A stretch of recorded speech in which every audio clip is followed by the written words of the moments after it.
नमस्कार साथियों, जय भीम। अंबेडकर नामा में आज स्वागत है और आप सबका शुक्रिया लाइक, शेयर और फॉलो करने के लिए।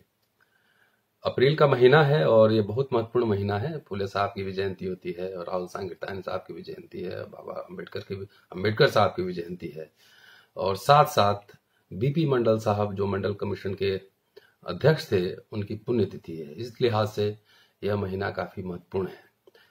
तो आज मैं बात करूंगा इसी विषय के ऊपर कि खास तौर से कि मूर्तियों का क्या महत्व है, क्योंकि आप देखते हैं देश दुनिया में चारों तरफ डॉक्टर अंबेडकर की मूर्तियां बनाई जा रही हैं और बनी हैं और गांव-गांव तक उनकी मूर्तियां बनी हैं और मूर्तियां उनकी तोड़ी भी जा रही हैं। तो आखिर ये मूर्तियों का मतलब क्या होता है, क्या है वो प्रतीक? तो मेरी समझ में कि मूर्तियां जो है एक प्रतीक हैं और सभी जनता, सभी लोग मोटी मोटी किताबें नहीं पढ़ सकती हैं, वो उनके विचारों को नहीं समझ सकती है।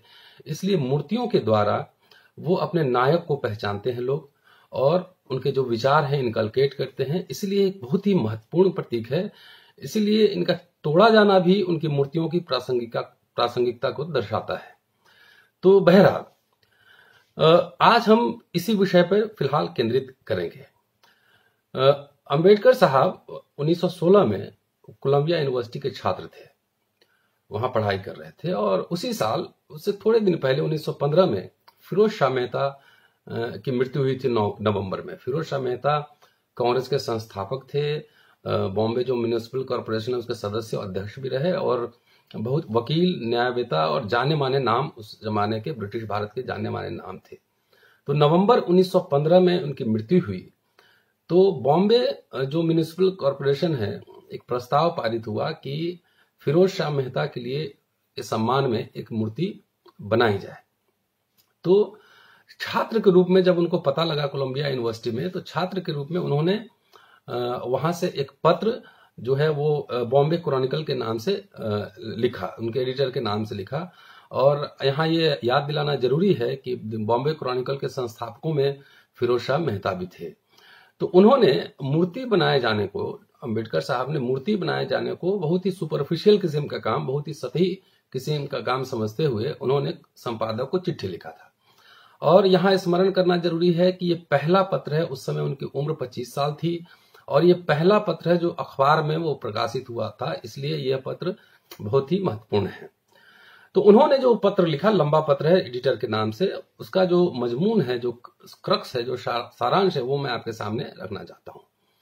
कि उन्होंने लिखा एडिटर को कि आप मेरे इस विचार से सहमत होंगे कि सामाजिक, आर्थिक और राजनीतिक रूप से भारत जैसे पिछड़े देश में वैसे ईमानदार नेताओं की जरूरत है जो देश की प्रगति, देश की मुक्ति की जिम्मेदारी अपने कंधों पर ले ले। गोखले और मिस्टर मेहता, मिस्टर गोखले और मिस्टर मेहता दोनों ही ऐसे महान पुरुष थे, इसी श्रेणी के लोग थे। उन्होंने भारत के लक्ष्यों को प्राप्त करने के लिए, भारत के लोगों की प्रगति के लिए जिस साहस और त्याग का परिचय दिया है, उसके लिए वो परमानेंट रिस्पेक्ट, चिरस्थायी सम्मान के हकदार हैं। इसलिए उनका सम्मान जो है ज्यादा होना चाहिए। आगे उन्होंने लिखा कि इन दोनों जो महापुरुष हैं, इनका जो योगदान है कि उन्होंने हमारे कई समस्याओं का समाधान करने के लिए उन्होंने लगातार निरंतर संघर्ष किया, जूझते रहे। कुछ समस्याओं का समाधान उन्होंने अपने जीवन काल में किया और कुछ समस्याएं जो छूट गई, शायद वो भावी पीढ़ी उस समस्याओं को दूर करेगी। तो इसलिए ऐसे नेताओं के लिए जिन्होंने देश की समस्याओं, हमारी समस्याओं के लिए सब कुछ न्यौछावर कर दिया हो, उनका एप्रोप्रिएट रिस्पेक्ट होना चाहिए, उचित सम्मान होना चाहिए। आगे वो लिखते हैं कि मुझे अखबारों से यह खबर मिला है कि गोखले के सम्मान में जो सर्वेंट्स ऑफ इंडिया सोसाइटी के विभिन्न शाखाओं में उनके मेमोरियल लगने जा रहा है, उनकी मूर्ति लगने जा रही है, जबकि सर मेहता के लिए सिर्फ बॉम्बे म्युनिसिपल ऑफिस के सामने स्टैचू बनेगी, उनके मेमोरियल बनेगा। अब ये ऐसा क्यों था? क्या इसमें कोई लीला थी? ये बात समझ में हमारे भी नहीं आ रहा है। तो डॉक्टर अंबेडकर इसको बहुत ही ओछा, बहुत ही सतही किस्म का सोच मानते हैं और लिखते हैं, सुझाव देते हैं कि मूर्ति की जगह सर फिरोज शाह मेहता लाइब्रेरी बननी चाहिए, यही उनका प्रॉपर सम्मान होगा। अंबेडकर साहब ने आगे लिखा कि यह बहुत ही दुर्भाग्यपूर्ण है, बहुत अनफॉर्चुनेट है कि समाज की प्रगति और विकास में, समाज और सभ्यता के प्रगति और विकास में एक संस्था के रूप में हमने लाइब्रेरी के महत्व को नहीं समझा है कि बिना लाइब्रेरी के, आधुनिक लाइब्रेरी के बॉम्बे के प्रबुद्ध जनता जो एनलाइटेंड लोग हैं लंबे समय तक नुकसान उठा चुकी है। और इसलिए इस जंक्चर पे इस समय यह बहुत जरूरी हो जाता है, आवश्यक हो जाता है कि हम ये सुधार कर लें, इस संस्था बनाने के काम को आगे बढ़ाएं। वो आगे लिखते हैं कि वैसे तो स्वतंत्र रूप से बॉम्बे में कई लाइब्रेरीज काम कर रहे हैं, लेकिन यदि इन सब को एक साथ इकट्ठा करके एक भवन में ला दिया जाए और उसका निर्माण sir Mehta public memorial fund से किया जाए तो इससे दोनों पर्पस पूरा हो जाएगा, दोनों काम पूरा हो जाएगा। लाइब्रेरी भी बन जाएगी और मेमोरियल भी हो जाएगा, फिरोज शाह मेहता का सम्मान भी हो जाएगा, तो इससे दोनों पर्पस हमारा पूरा हो जाएगा। वो आगे लिखते हैं कि जहां तक आधुनिक लाइब्रेरी स्थापित करने, लाइब्रेरी के मॉडर्नाइजेशन और उसको स्थापित करने का सवाल है और या किताब खरीदने का सवाल है, बॉम्बे की जो एनलाइटेड जनता है, जो पढ़े लिखे लोग हैं, वो ऐसे उसमें बहुत सारे उदार लोग मिलेंगे जो इस काम के लिए चंदा देंगे, दान देंगे, इस काम को आगे बढ़ाएंगे। अंत में उन्होंने लिखा कि अमेरिका के एक बड़े विश्वविद्यालय के छात्र के रूप में मैं सार्वजनिक जीवन में, समाज में, लोगों के जीवन में पुस्तकालय, लाइब्रेरी के महत्व को बखूबी समझता हूं। इसलिए मैं इस अवसर पर बॉम्बे की जनता से आग्रह करना चाहता हूं कि जो मैं वो सोचता हूं वो भारतीय इतिहास के महानतम हीरो के लिए सबसे उपयुक्त यादगार होगी। वो फिरोज शाह मेहता को एक महानतम व्यक्तित्व के रूप में वो देख रहे थे उस समय, और कहते हैं कि इससे बेहतर जो उनका सम्मान है कुछ नहीं हो सकता है, उनके नाम पे पब्लिक लाइब्रेरी बनाया जाए। आगे लिखते हैं, अंतिम लाइन है कि मैं भारत से 10,000 मील दूर हूं, इसलिए जो घरेलू न्यूज है, जो भारत से संबंधित जो खबर है, वो मिलने में मुझे काफी विलंब होता है, इसलिए मैं देरी से यह प्रस्ताव आपके पास भेज रहा हूं, लेकिन कुछ नहीं होने से लेट होना बेहतर है। ये पत्र को की गंभीरता को आप समझिए। और बाबा साहब की जयंती अगर मना रहे हैं, देखिए कोरोना के संकट में ये खर्च मुक्त जयंती मनी है। अगर फर्ज कीजिए कि जितने 14 तारीख को जितने व्यापक स्तर पर अंबेडकर साहब के नाम पे प्रोग्राम होता है, हम लोग सब अपने अपने तरीके से सम्मान दें और इस खर्च को कम करें, और इस खर्च को अगर कम करके इसी पैसे को इकट्ठा कर लिया जाए तो इससे हम कोलंबिया यूनिवर्सिटी की तरह भारत में यूनिवर्सिटी बना सकते हैं और न जाने कितनों सैकड़ों हजारों बाबा साहब अंबेडकर यहाँ पैदा कर सकते हैं। एक बात यहाँ समझने की जरूरत है कि जो बाबा साहब के घोर शत्रु भी हैं, वो भी बाबा साहब पे आजकल कॉपीराइट लगाने लगे हैं। उनका एक साजिश है, उस साजिश को आप समझिए।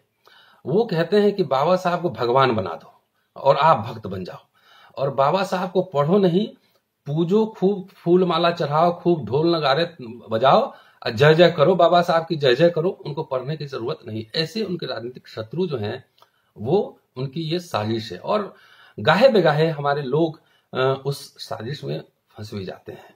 तो हमारा ये कहना है, बाबा साहब ने जब संविधान सौंपा था देश को, तो 25 नवंबर 1949 को उन्होंने संविधान सभा के समक्ष जो भाषण दिया था, उन्होंने कहा था कि भक्ति धर्म में तो मुक्ति का मार्ग हो सकता है, लेकिन राजनीति में वो तानाशाही की ओर ले जाने वाला मार्ग है। सो आप किसी की सम्मान जरूर दीजिए, सम्मान देने में कोताही न बरतें, लेकिन भक्ति नहीं करना चाहिए। मैं नहीं कह रहा हूं, बाबा साहब अंबेडकर ने खुद संविधान सभा के सामने कॉन्स्टिट्यूएंट असेंबली में यह बात कही थी। तो साथियों, हमारे कहने का मतलब ये है कि बाबा साहब अंबेडकर जो हैं उनके नाम के आगे पीछे 1000 विशेषण लगा देंगे तो उनका कद उससे बढ़ जाएगा, ऐसी बात नहीं है। कि बाबा साहब को as a professional historian, as a professional journalist, as a professional sociologist, as a professional leader, इनको पढ़े जाने की जरूरत है, पूजने से ज्यादा पढ़ने की जरूरत है। आप जरूर सम्मान कीजिए, लेकिन भक्ति में नहीं जाइए। जब हम ज्यादा से ज्यादा लोग, जैसे मैं वीडियो बना रहा हूं, आपसे शेयर कर रहा हूं, इसी तरह से अगर 100 लोग इस भारत में 100 यहाँ के जो सामाजिक क्रांति के अग्रदूत लोग हैं, अगर उनको पढ़ें और ऐसी वीडियो शेयर करें तो हम लोग 1 साल के अंदर करोड़ों लोगों को एजुकेट कर सकते हैं कि भिन्न भिन्न मुद्दों पर बाबा साहब के क्या विचार थे, लोहिया साहब के क्या विचार थे, फुले साहब के क्या विचार थे, पेरियार साहब के क्या विचार थे, कर्पूरी ठाकुर के क्या विचार थे, कांशीराम जी के क्या विचार थे। तो ये बौद्धिक विमर्श का काम बहुत ही महत्वपूर्ण होता है, इस बात को समझे जाने की जरूरत है। इसलिए मैं आप सबसे अपील भी करता हूं कि जो साथी पढ़ लिख सकते हैं, बोल सकते हैं, कम्युनिकेट कर सकते हैं, उनको इस काम में आगे आना चाहिए और ज्यादा से ज्यादा लोगों को पढ़कर छोटे छोटे वीडियोस बनाकर अपने दोस्तों से, साथियों से पब्लिक डोमेन में डालना चाहिए कि आप उसको सुनिए, समझिए और उस हिसाब से अपने जीवन की रणनीति बनाइए। तो ये समझे जाने की जरूरत है, जब तक आप बाबा साहब को पढ़ेंगे नहीं, डॉक्टर अंबेडकर को पढ़ेंगे नहीं, तब तक आप इसी आजकल सोशल मीडिया पे एक सर्टिफिकेट बांटने वाले का एक संप्रदाय है जो हर बात पे आपको सर्टिफिकेट देगा कि आप अंबेडकरवादी हैं, आप नहीं हैं, आप छदम अंबेडकरवादी हैं। इन सब चीजों से बचना चाहिए। इसलिए हो रहा है कि उन्होंने बाबा साहब को पढ़ा ही नहीं है, अंबेडकर साहब को पढ़ा ही नहीं है, नहीं पढ़ा है तो वो कंफ्यूजन में रहते हैं। आप अगर पूरी राइटिंग्स उनको देखेंगे तो बहुत सारे ऐसे मुद्दे थे जिनको उन्होंने नजरअंदाज किया, उसमें चर्चा नहीं की। हम अगले एपिसोड में ये सब बताएंगे किन किन बातों पे उन्होंने चर्चा नहीं की, और नहीं की तो क्यों नहीं की। क्योंकि मैं एज ए प्रोफेशनल हिस्टोरियन, इतिहास के छात्र होने के नाते आपसे बात करता हूं, तो हमारा काम सिर्फ अक्षर पढ़ना नहीं है, हमारा काम जो नहीं लिखा गया है उसको भी पढ़ना है। रीडिंग, इसको कहते हैं reading in between the lines, कि जो छुपे हुए जो गूढ़ बातें हैं उनको भी उसमें से निकालना है। तो ये एक इतिहासकार का काम होता है। साथियों, अभी के लिए इतना ही। आप अगर ये विमर्श अच्छा लग रहा है तो आपसे आग्रह है विनम्र कि इसको आप लाइक करें, सब्सक्राइब करें, शेयर करें और ज्यादा से ज्यादा लोगों तक पहुंचाएं। आप मुझे फेसबुक पर, ट्विटर पे और इंस्टाग्राम पे भी फॉलो कर सकते हैं। मेरा ट्विटर आईडी है रतनलाल72 और इंस्टाग्राम पे मैं हूं dr.ratan.lal। ये आप जब लिखेंगे तो मैं इंस्टाग्राम पे भी मिलूंगा। शुक्रिया साथियों, जय भीम। अगले प्रोग्राम में मिलते हैं और उस पर बात करेंगे कि जब 50वीं वर्षगांठ, जब 50वां जन्मदिन अंबेडकर साहब का मनाया जा रहा था, मुंबई में एक बड़ी सभा हुई थी, 10,000 लोग उसमें शामिल थे। उस सभा में जन्मदिन के बारे में अंबेडकर साहब ने क्या कहा था और उस सभा में उन्होंने भाषण क्या दिया था, ये मुद्दा अगले एपिसोड में रखेंगे। शुक्रिया साथियों।